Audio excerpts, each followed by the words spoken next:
Guido, Hi Alon. good afternoon, goedemiddag, buongiorno. Goedemorgen. Goed om je te zien. Yeah. Thanks What's a handsome Dutch Italian guy doing in Switzerland? Making watches. And what watches do you make? Guido, I'm so happy to have you on the show. As in Dutch, we say je bent hekkensluiter. You're the last one of season 3. Thank you. I'm honored.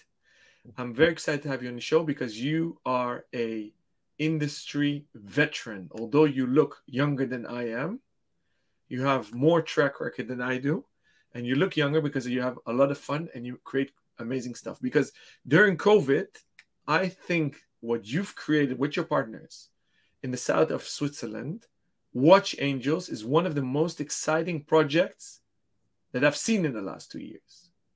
We're going to discover everything Watch Angels, and we're going to have some breaking news, but we'll keep our viewers a bit in suspense. Before we kick off our episode, we're always obliged to do a wrist check. What are you wearing today? Well, I'm wearing a Vandermane. Sorry, you see it? Yeah, cool. So that's designed by a very talented Danish designer, Thomas Funder. And it's a modular watch, so you can exchange the module within the watch. Yeah. I'm wearing it because it's extremely comfortable. And I like it. I like this blue dial, if you can see it. Yeah.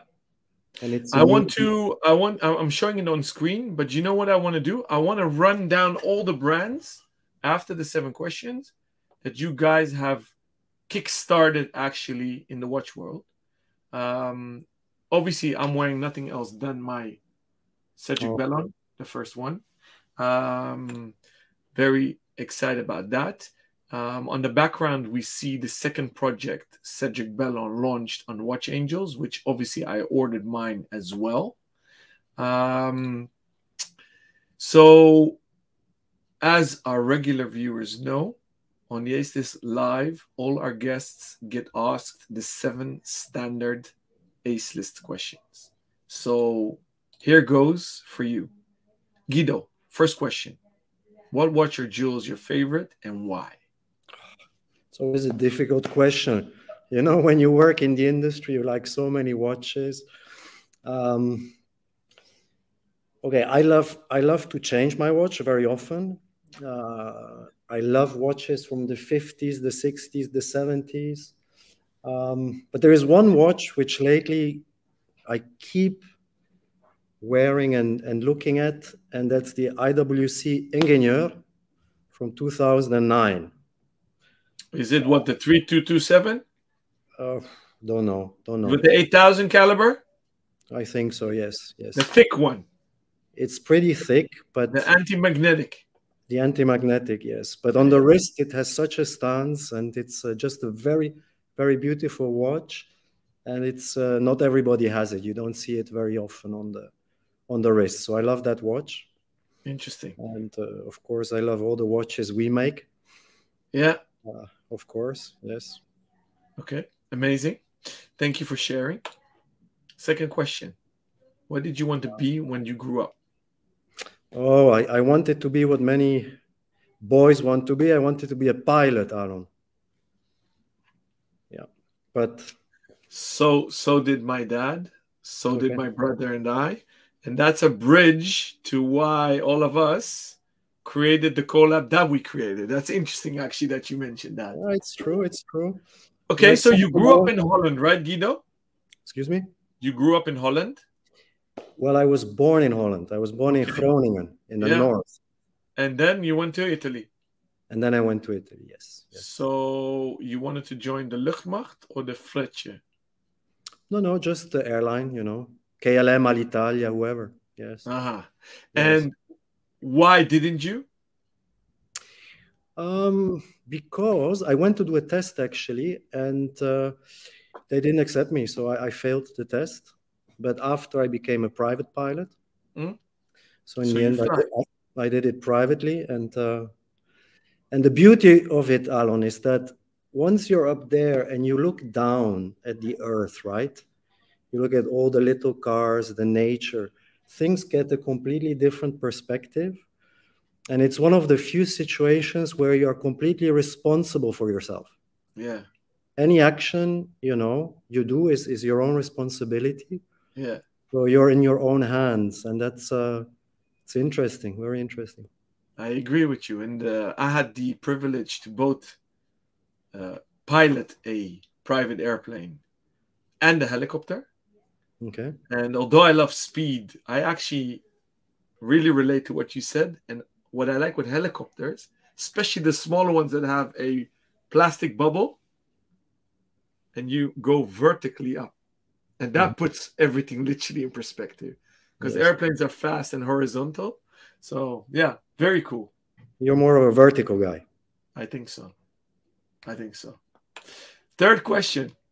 Who is or was your role model? And you can mention more people. Well, I'm mostly role models. I like people who are able in a very good way to bring what they think in words. Okay. I always admire very much like people who can communicate, a purpose, are able to also to draw people behind them, right? Even if it's not mainstream or unconventional. Okay. And you can only have a clarity of expression when you have a clarity of thought. Okay. So you will find that people express things very well. They have things very clear in their mind. Okay. These are people I admire, a lot. Role models. I mean, you can put Winston Churchill in there. He's a role model. You can put, I don't know if you know Jordan Peterson right now. No. Pretty famous guy, a clinical psychologist. Okay. Who is very well at explaining why and how people behave, and analyzing your personal issues and how you can deal with with your life. Yeah, I'm Googling while we're talking. Canadian clinical psychologist. Yeah. And mine watches, I must say, my role models in the end. I'm very affectionate to Mr. Hayek Sr. Yeah. And you had the privilege to work with him, right? I had the great privilege to work with him. Yeah. And Jean-Claude Biver. Yeah. Again, for the way they're able to, to talk about watches, to understand, what people like and how they're able to federate everybody behind an industry, and how, in a few words, they're really able to take out the essence of things. I think that's a big talent. Interesting. Would you, and this is a rhetorical question, say that you're an inspirational leader as well? Well, this I don't know, but I think I'm pretty good at expressing concepts and expressing, the direction, a brand should take. Yeah. And interestingly enough, sometimes the easiest part is to decide what to do. Okay. Because you know what's right. Instinctively, you feel that. What's much more difficult is to convince the others that's the direction. Okay. So it's always a people issue. It is how you draw all the efforts behind an idea. And that's always the most difficult part. You're very modest, because I said it's a rhetorical question. You are a very inspirational leader, because what you've created with Watch Angels, and the name says it all, you give literally wings to new, up-and-coming, aspiring watchmakers. So holistically, it's very inspiring what you're doing, because you're there to elevate new brands, new entrepreneurs, new watchmakers, and the whole industry as a whole. So you're very modest, but I'll answer your question as yes. Okay, thank you, Alon. Next one. If you could teleport tomorrow, Guido, where would you go and time travel is allowed? Oh, I would take a trip. First, I would go back to the 60s, like Capri, you know, Yeah. like that lifestyle and that kind of way of life. And Yeah. then I would go directly a long time into the future to see where humanity has gone. For sure. So, For sure. so paint us a picture. Where do you think we're going? Well, listen, you know, one day we will have to leave this planet, Alon. That's written, you know, because the sun will eat our planet, right? Mm-hmm. So we have to find a way to leave. Humanity has to find a way to leave. And so interesting would be to see how we did it and where we went. And more I cannot say there. So let me bring us back to reality and what we're discussing today. Watches. Do mechanical watches have a future? Yeah, of course they have a future. Why? Because mechanical watches express, you know, where you come from. It's like culture. It's like your background, you know. If you think about it, mechanical watches have not really changed over the last 120 years, fundamentally, in terms of what they do, right? But still they anchor you to yourself and to the past, you know? And so I think this will remain probably forever. And if you look in history, same is with jewels, you know, jewels are there since thousands and thousands of years because they're really part of our heritage, you know. So I think the future for mechanical watches, yeah, is absolutely there. Then in the detail, how they should be there, at what prices, with what innovations, that's of course another story. Cool. You're rather of a philosophical guy, a very analytical. I'm very curious what book you're currently reading, or please mention a book that you recently read and inspired you. Oof, you know, mostly I changed my reading habits. I read much more to relax, okay? So, no, lately I read again 1984 by George Orwell. Me too. Funny. Yeah, because you know, I saw it and I said, I read it a long time ago. Yeah. Now I read it again and it's pretty terrifying. When you relate this to the digital world, it's pretty terrifying, but it's good to read. It equips you with some tools, you know, to maybe understand, you know, where things can go and where they should not go, basically. Yeah. And so this I read, and yeah. Interesting. It was actually amazing how futuristic he was when he wrote the book Orwell. Yeah, it's crazy, you know. He wrote it, I think, in the 50s, right, or something. Yeah, I think it was just before after the Second World War. I think it was something like 48, 49, if I'm not mistaken. Yeah, totally. Yeah. And imagine how he would have written the book differently, maybe if he knew about the internet, right? At the time. He would be even more accurate. Because I read it maybe 20 years ago, and by coincidence, I reread it this summer again. So, yeah, that was interesting. But I didn't find it such of a relaxing read. You? No, it was not, absolutely. But it was good to read, you know. Yeah. I'm reading a more easy book right now, and I don't even remember the title. So that's good. That's very relaxing. Yes. Okay, amazing. So you're very much at the cutting edge of new watchmaking. And although we're on the brink of 2023, this is a standard question. And I want to ask you, what trends and colors do you see for next year? And maybe even 24, because I assume you're filling the pipeline already ahead. Yeah, we did the calendar for 23 now. Yeah. 24, not yet. Yeah. Oh, the color. You know, Alon, I'm not such a color guy. I think every watch is something specific.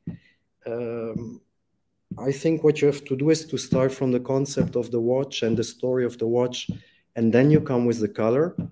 And of course, the color is the one which maybe nobody thought about, but will do, and which has the biggest sales. So not necessarily it's the color which everybody will use. Yeah.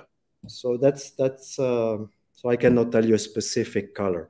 I believe that you have to take a color which fits the spirit and the design of a watch. So us angels, I'm proud to say that I'm a watch angel as well. You're an angel, it's true, Alon, yes. Yeah. True. So I'm proud to be an angel. While scrolling the website, you'll see stuff like this. You see colors here. This I find very special. It is, yeah. Right? Yeah, it is. So it doesn't stick to just dials. No. Correct? No, but undisputedly, colors are coming back in general.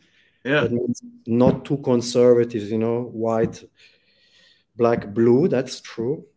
And do you think that this trend will endure of multicolor, tutti frutti? But it will endure until also they're produced, these watches. So normally it's laps over, you know, at least to 2 years. Mm. I cannot answer what the color will be. Interesting. Yeah. All right. Rhetorical question, last one. I know you've been to Amsterdam, but what is your favorite memory? Now, of course, I've been in Amsterdam. I have no family there, but I've been many times. I just like the spirit of Amsterdam. I like the, what is it, the 4 straatjes or 7 straatjes? 9 straatjes. 9 straatjes. I like the 9th Street. Yes. I like the cafes. I like the mood there is. I like the food, croquetjes and things like that. And of course, I like the canals. And I mean, it's a beautiful city. It's the Venice of the North. And I remember with a lot of pleasure, you know, a trip I did by boat, because it's very different seeing Amsterdam from the water, you know, than from the street. You see a completely other city. Correct. You know, you see the geography in a different way, you know, and I love these old houses, the Herenhuizen. Yes, it's very beautiful. You live in a beautiful place, Alon. I certainly do. Hence the teasers we did for our up and coming collab were all Amsterdam inspired. And the first teaser we did was of the canal houses photographed from the water. So it's very much in your spirit as well, because you're as much of a father of the Cedric Bellon X Ace collab as Cedric and Team Ace. So that's cool. And for those that are dying to meet Guido and Cedric in person, they are coming mid-January, right, to Amsterdam? Yes, we are there mid-January. So if you want to meet and greet, send us a message and we'll set it up. With pleasure. So thank you for that, Guido. In the time being, we have on LinkedIn, Jody sending us hi. Thank you, Jody, for tuning in. Always a pleasure. So, Guido, let's go into what is Watch Angels. Tell us what Watch Angels is. We call it Horological Wonderland. So it's Watch Angels is a platform where watch enthusiasts, it's important, watch enthusiasts can co-finance with us meaningful watches. Okay, so we are a platform where creativity is very important. We don't make watches which are linked to, you know, like brand identities or are linked to certain dogmas. We make watches we have pleasure making. And of course, the whole idea behind Watch Angels is to allow independent makers or brands which have, you know, trouble to get on the market. It's very risky to come with a new brand. It's very risky to come with a, you know, with a new concept. because of, I think the concentration in our industry has never been so big as today. That means already from a production capacity point of view, retail and media. Yeah. I think it's much more concentrated than pre-COVID. So basically, we facilitate the access to the market for very talented creators. And watch enthusiasts can co-finance these productions. And the idea is to participate together to a production. So from A to Z, okay? So it's very different than buying a watch from stock. You buy a concept, you buy an idea, you buy the vision of a watch, you co-finance that, and then you participate to the production process. As you said, I mean, angel, what is a watch angel? Angel, of course, comes from angel investor. Mm-hmm. And a watch angel is a community member who co-finances in the first stage, okay, which is what we call the angel round, okay? So it's those members who make these productions possible and actually kickstart a new model, okay? Yeah. So this, I mean, we realized very much, also when COVID came, we realized this need also in terms of the digitalization of the whole industry. We saw that customers like to have direct contact with the manufacturer. And that's why we built on our core competence to go from a B2B model to a B2C model. Mm-hmm. Okay? So we call it manufacturer to consumer. This also means that being the manufacturer of the pieces, of course, we give a lot of value for money because the price calculation is much different than in a traditional process. Okay, so especially angels, they get great value for money. Of course, being an angel also has a small risk, and the risk is basically the delivery time. Okay. So producing a watch is a complex process. You cannot exactly, determine from the start how long it will take. Yeah. So against co-financing with us, getting the best price at that moment, then participating to the process, there is this part, which is you don't know if you get it exactly that day. You see what I mean? Yeah. Yeah. Okay, so sounds amazing, almost utopian. And we see on the website literally pictures of watchmakers. A lot of watch brands today, I call them label brands, means they're virtual. Hardly any competence in-house, often not even design. Walk me through maybe a timeline where you started, who and what is behind Watch Angels, because you're far from virtual. You're real manufacturers. Yep. And why you came up with the idea of Watch Angels. Well, I'll start with the why.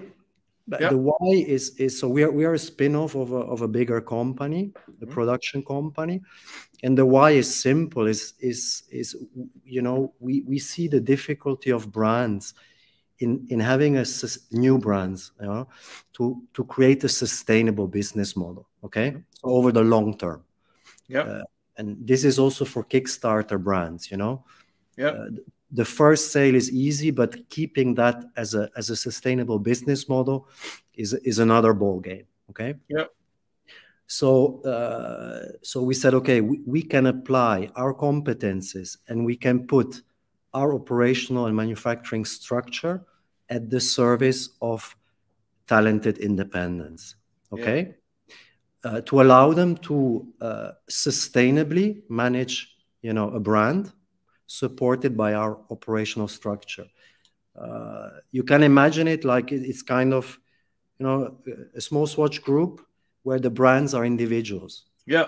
Or small independents. Okay.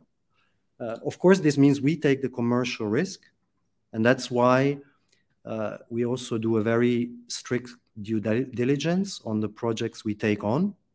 That's very important to say. We have to be sure that the community likes it, that there is a potential, of course, for the watches. So we study very well the proposals we get, because of course we have to believe in them.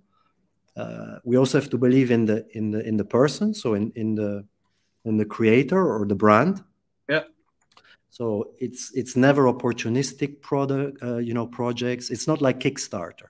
So in a way, we also position ourselves as a watchmaking Kickstarter, so specialized on high quality and meaningful watches, for watch enthusiasts. Okay, so we position us as an alternative also to Kickstarter in that sense. What was the second question, Alon? So going back from where you started in the watch industry, coming up to where you are today. Me as a person, you mean? Yeah. Oh, okay. Well, I started in a Swatch Group in 95. I got hired at Swatch Group in Italy, Swatch Group Italy. And then I got moved to Switzerland, which was a big step for me and which was really made a difference in my career. So where I became a marketing director of Swatch. And then after that, Swatch brand, right? Not the group, but the brand, the watches. The brand. Yes, the brand. Yeah. And then marketing director for Longines, Tissot, and Rado. So I did a big part of my career at the Swatch Group. Of course, that was very enriching because it's a group where you really learn a lot, and when you do a good job, you also get exposed. They develop you pretty well. Yeah. And after that, I started my own company. That was my first entrepreneurial activity, which was an online art site. Yeah. And after I joined the Frédéric Constant Group as CEO of Alpina. Yeah. And and the next step has been Watch Angels. Amazing. So, did you start off at Watch Angels, or did you set up Watch Angels because that was a burning desire, because you felt the market needed it, or did you know watchmakers you wanted to help, or maybe all three of them? Well, no, it has come from a strategic. It's like a diversification, right? Mm-hmm. We are also active in private label, so the B2B side of this business. Yeah, and by seeing, the new way customers buy, okay, by seeing the rise of digitalization, by also seeing, the difficulty for small brands of having access to production capacity, that gave rise to the idea. So apply the same competences, the same structure, and the same manufacturing capabilities to a direct B2C market. This has been, it's a diversification, let's call it like that. Yeah. And also to be able, of course, it's also a fun thing, we like watches, so it was also a way to be very creative and really add something to the watch business. The idea is to reduce the barriers to entry for very interesting watches. It's to go from I would say, marketing discourse to a more watch culture discourse. It's about making watches which have an idea, which have a creative sense, and offering this to the enthusiasts, so that they can really exercise a purchase also like a hobby.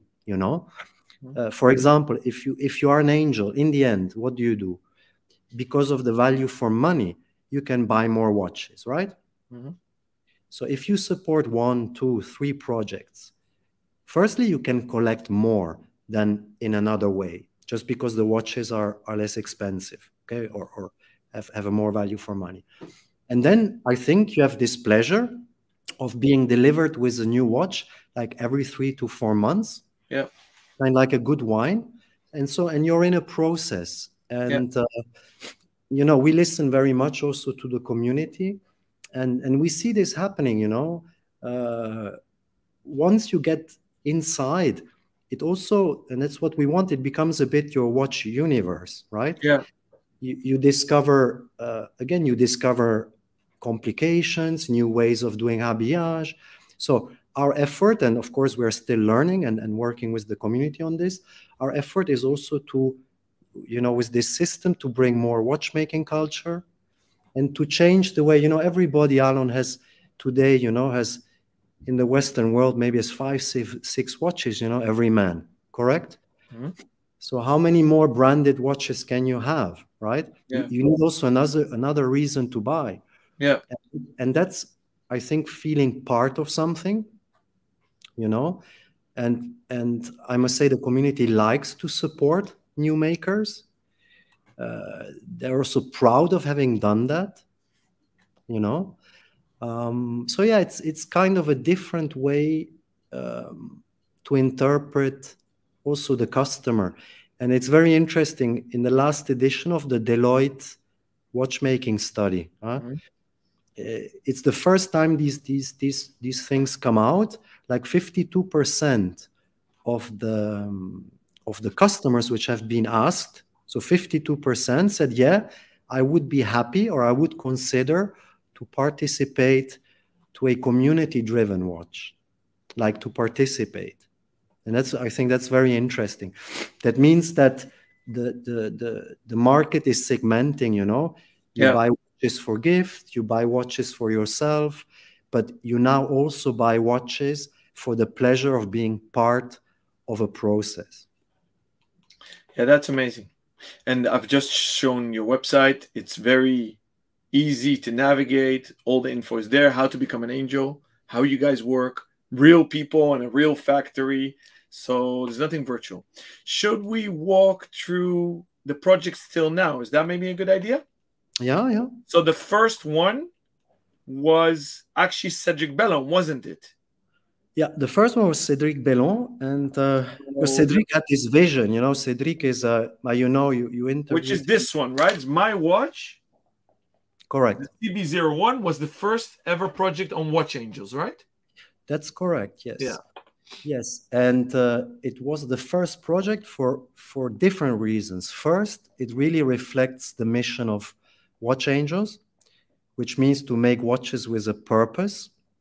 And Cedric came to us with this vision of making a sustainable watch.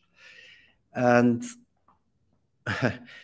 and this allowed us also to involve the manufacturing part. So this watch is very particular because it has been produced with a circular supply chain, which we developed around this watch, okay? I don't want to go into the whole process, but basically we said, so if everybody talks about sustainability, you know, how do we have to approach, how can we be different? How can we make something which has a real sustainable value attached to it? And this we did by creating an index. Mm-hmm. So you must imagine it's very difficult to create a sustainable watch by always discussing in general, because then, for example, you say, okay, the dial should be made this way, the bracelet, everything starts to become very confused. What we did is we created an index which takes into account the circularity of the materials. That means the recyclability or the recycled part, where the components come from, so from which country, how far away, and then of course the manufacturing process itself. Okay, yeah. So how dirty are processes, etc. And by creating an index, we have been able to plan the production of this watch, because once you have an index, what you do is you try to maximize the index, right? Yeah. So suddenly you start to source everything in Switzerland. Suddenly you produce everything in-house. Suddenly you do not have chemical processes in your watch. And then the index starts to rise, okay? Yeah. Of course, this is an index we made ourselves. So people can say, yeah, but you did that yourself. But I think that's not the key point. The key point is that an index creates a relativity, right? Correct. What we did is we applied the same index to similar watches which are mass produced, you know, Swiss made. And by applying the same index to two types of similar products, we could measure that the CB is more than 2 times more sustainable than a similar traditionally produced Swiss made watch. Okay. Yeah, which is amazing. Well, it's amazing. It is amazing. It is amazing because that was one of the main reasons for me to become a watch angel as well. So, as we've seen in the previous episode with Cedric Bellon himself, he's also a watch veteran. He's a designer. He had the connections. I assume you guys go way back. You know each other for a long time. Yeah, we started working together at Longines at the time. He was designing. He's been designing, I think, the sports collection at the time. Yeah, so you guys go back at least 2 decades. Who nudged who to become the first project on watches? Because obviously, you know a lot of designers, and Cedric knows a lot of watchmakers. So why did you guys marry, business-wise? We married, interestingly, we married exactly because of the right reasons, okay? So Cedric is a designer, so he's very good at designing and imagining things, okay? But Cedric is, let's say, not a salesman. He is not a production man. He has his job, so he designs also for other brands. Which he's told us, yeah. Yeah. But he had this real wish of you know, sending this message to the industry, you know? Yeah. With his watch. So it was exactly the complement which Watch Angels represents.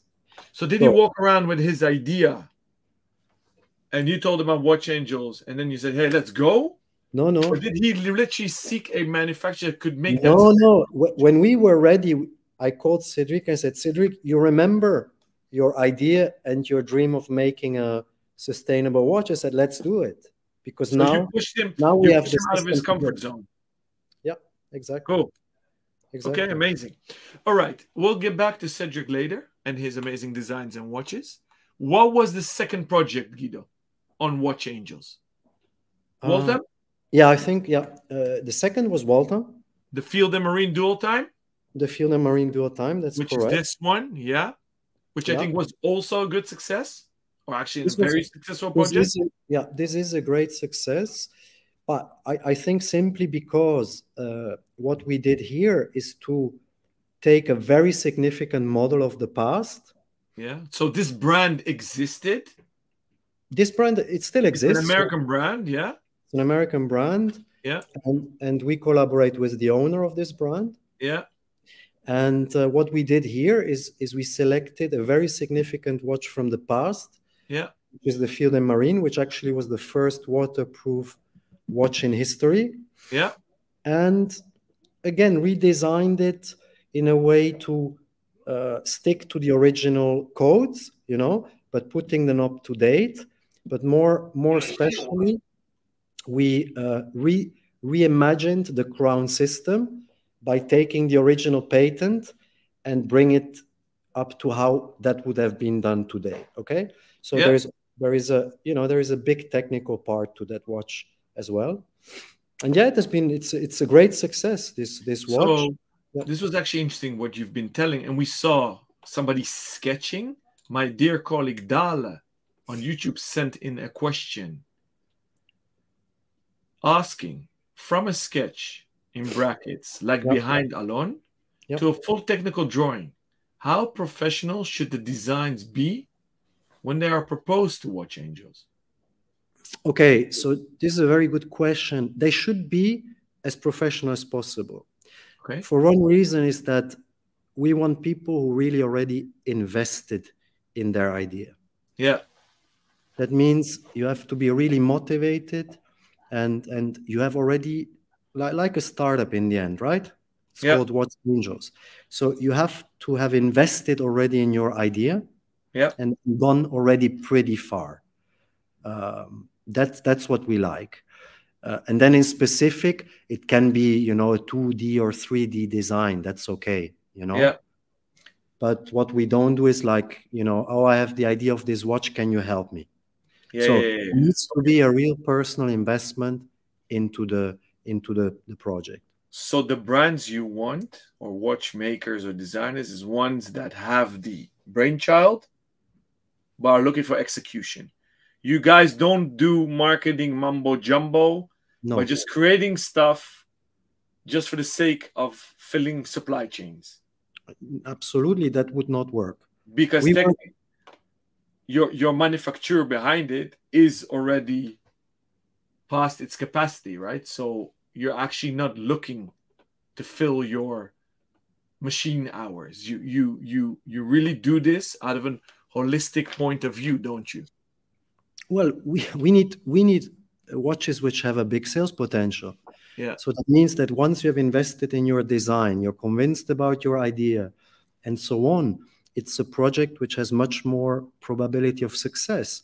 And then, of course, we collaborate with the partner to then refine the design, and we also add then technical ideas. So normally a project evolves. It's never like it was on day one. Okay. Also from a technical point of view. I am going a bit off the beaten track because usually I deal with the questions at the end. But since it's the last one of this year, and let's just roll with it. Rocky is a regular on the show. He hasn't missed one of all the episodes in all 3 seasons. Thank you for joining again, Rocky. On YouTube, he asks, does the manufacturer also service the watches? Yes, indeed. Yeah. So we do also the service. Yeah. Yeah. Yeah. So that's literally 360. By the way, I missed this one. Rocky commented earlier when I said about the meet and greet in Amsterdam. He writes, "Hi guys, looks like great fun to meet Guido and Cedric. Count me in." Smiley. So hereby confirmed, Rocky. I'll DM you. And then he writes right now, share some info on the collab with Ace and CB. Smiley. Hold your horses, buddy. We're not done yet. Third project, Guido. After Waltham, what was then launched? More Waltham, or? I think no. The third one was Bühlmann diving watches. Yeah.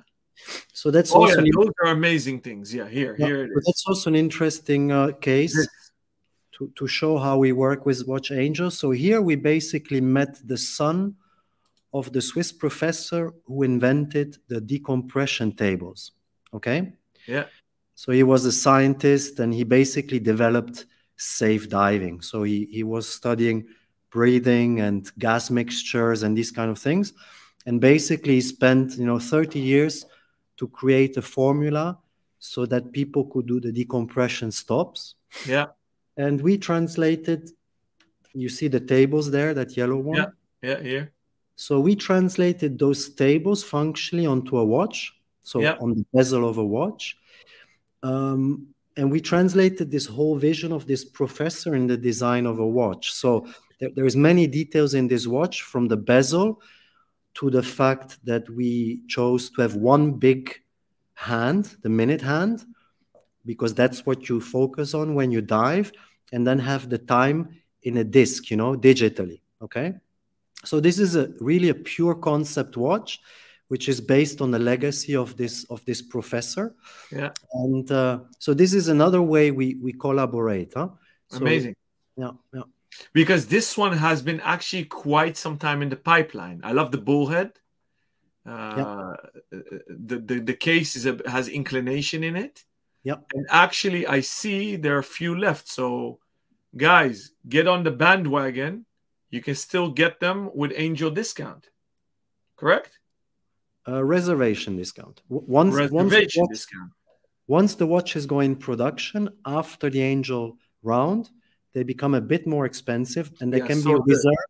Yeah. So with time, the discount becomes less up until retail if you are late to the party. Yeah. So correct. Amazing. Intermezzo between talking about designers and amazing designers. Do you know or remember the name of Rodrigo Otazu? Guido? No, not off the ball, no. So hereby, I introduce you to my friend Rodrigo Otazu, Latin American Amsterdammer who lives in New Amsterdam, New York, where he moved from Old Amsterdam. This guy is legendary. So thank you for watching. He tuned in on LinkedIn and sent a double-hearted emoji. This is a open call to you, Rodrigo. I want you to create an amazing watch, and I want to produce it on Watch Angels. Hereby, it's officially on the record. And you, Guido, go Google Rodrigo because he's a rock star. Okay. Going from Büllemann, what project afterwards then? The one you're wearing? Yeah, I think that was it. Yes. So this was done with another pretty famous designer in the industry. I think he's one of the most talented. Yeah. Funder, Mane? Yeah. So it's Thomas Funder. Yeah. And he is really amazing. He designs watches in a completely different way than I think any other designer, or at least that I have seen. Yeah. Because he sketches everything first. He is great at sketching. He does everything by hand. It's amazing. He can sit with his sketching iPad in front of you, and he just creates watches. It's really amazing. Amazing. And so all these other guys besides Cedric, did they come to you or did you go to them? Oh, it's a bit a mix. It's a bit a mix. Thomas came to us, if I remember well. Yes. Yeah. Yes. Amazing. And he had this idea of he had this idea of, you know, the monocoque case, which was very, let's say, used in the 70s, which you now rarely see. Yeah. And he wanted to make a kind of a different a moon phase. Yeah. And then came up with this modular concept. So that's why we say collect complications, not watches. Yeah. Because the future of this project is new complication modules. So once you have your case, you don't need to buy a new watch, but you just buy the new module. Yeah. And Thomas is working on a very interesting new module for next year. Amazing. Executed. And I see that they're available. So they're in stock. So at a certain point, when the Angel rounds are done, watches are in production, designers or producers can decide to make a permanent collection. Yeah. And they're available, for example, on the Watch Angels e-boutique, right? That's correct. Yeah. So the last stage is stock, and there you can just shop the watches in our boutique. That's correct. But there is, so if you are an Angel and you're early, you have the advantage of buying them at a reduced rate. Yeah, correct. Very reduced rate. Yeah. Yeah. Okay. And then I believe the next project is a B-uur. Then it's the B-uur. Yes, we reinterpreted a classic in the watch industry, which is the B-uur. So here again, it shows a bit that the freedom we have in making watches, right? We are not tied to any. This was an in-house project. Yeah. So this is a project as a producer. Why also? Because that was the nature of B watches. Yeah. They were not branded. They were ordered, of course, by the German military. Yeah. And we reinterpreted the way you do a B-uur, and simply by keeping the design. You see, there is one crown. Yeah. But we told each other, well, if a B-uur would be made today, it would be a chronograph and not a 3 hands. So we chose to make a mono pusher. And then the other interesting part is it corresponds to all the original specifications of a B-uur. So it's COSC, it's anti-magnetic, etc., etc. But what we did in design is to make sure that when the chrono is not active, it looks exactly like a 3 hands B-uur. This was the design, is the design idea. So everything starts to overlap, and it looks like you have a normal B-uur, not a chronograph. Very cool. And did I forget a project now? Did we have them all? No, I think we have them all. I think it's 5 to 6 projects we have now, and next year you will see many more, because we are accelerating in terms of the rhythm of launches. Yeah. So next year is pretty full with some very, very interesting projects. Yeah, very, very interesting. So on that topic, Cedric launched his second project. The CB01 GMT is a new watch. correct. Waltham did multiple projects already? Correct, yes. Okay. And then the honor is yours for our breaking news 2 weeks ago. Yeah. Okay. You please tell us what you and I, together with Cedric, so the golden trio, what did we do and what's coming soon? And you told me you might have a surprise for me today if production was up to par. Yeah. Yeah, the surprise is here. That's the beauty of having a factory downstairs. No, so this project, yeah, came about firstly because you bought you were immediately seduced by the sustainability aspect and by the way Watch Angels works. Means you were seduced by Cedric as a designer and his vision. And yeah, then we said, let's bring this concept also to the retail, because if you think about it, sometimes that's what misses in the sustainability chain. Retail is very important also to launch a message, okay? It's very important to get what we're doing here, Alon, and correct me also if I'm wrong, is we are sending a message to the industry that having more virtuous processes is absolutely possible.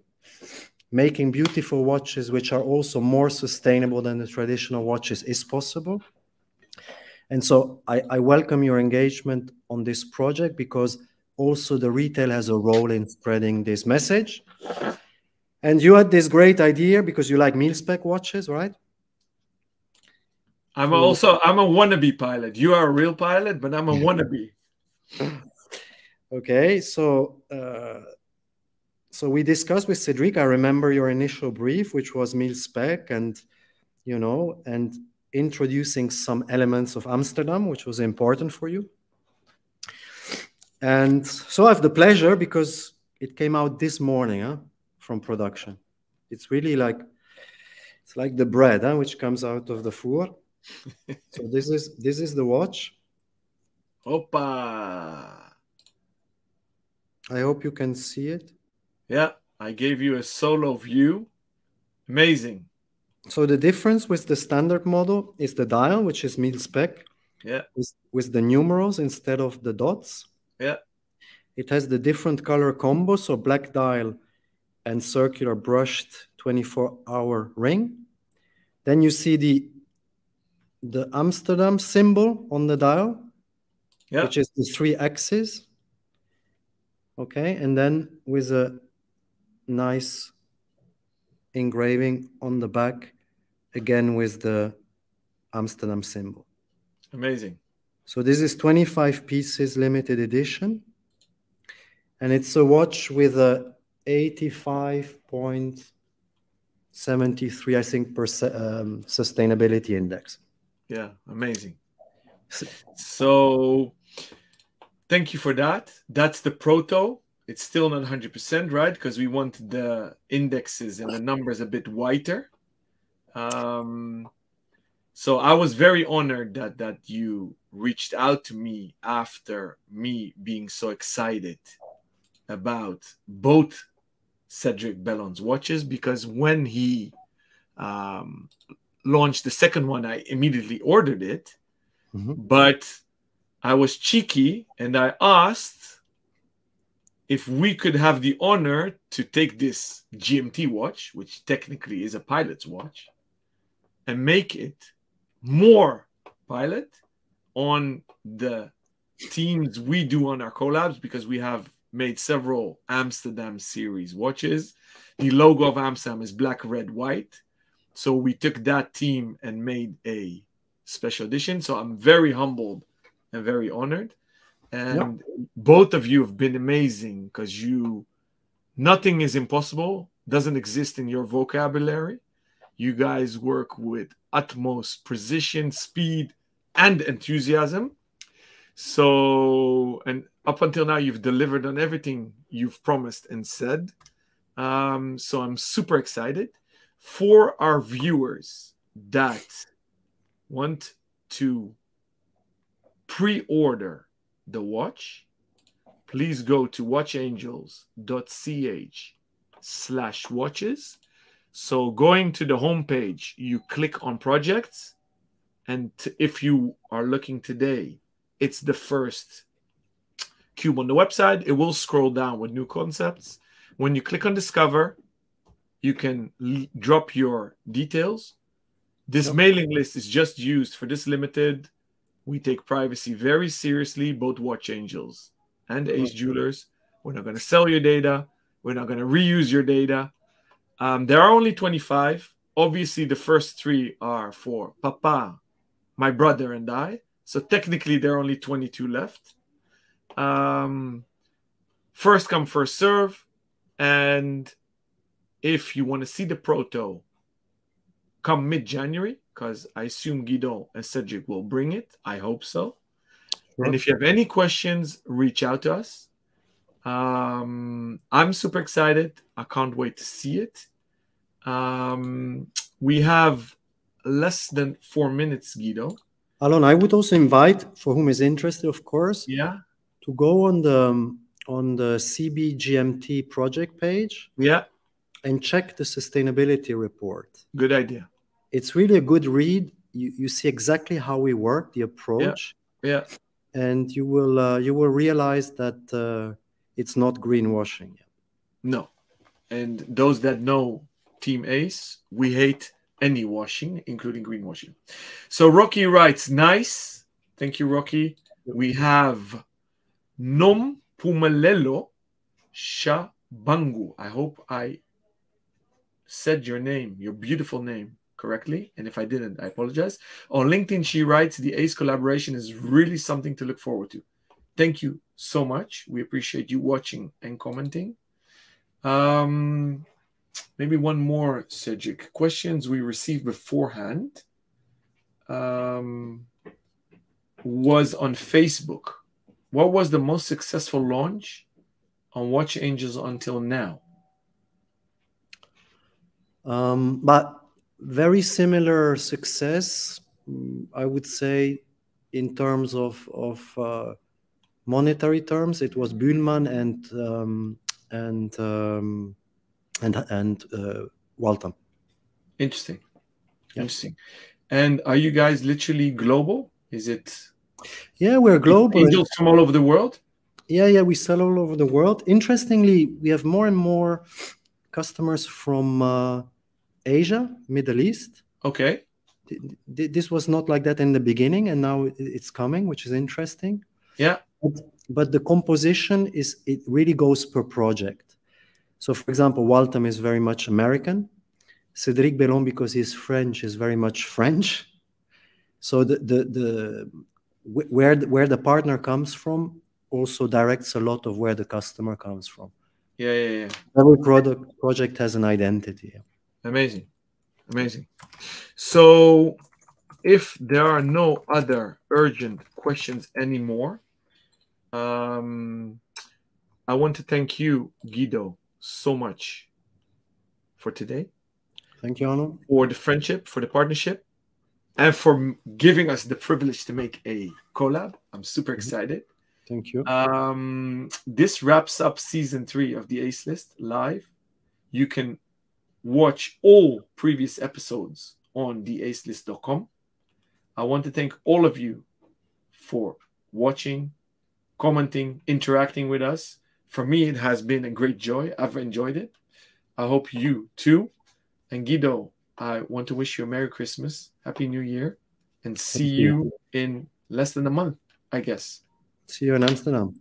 Thank you, my friend. Groeten. See you soon. Ciao. Bye. Ciao.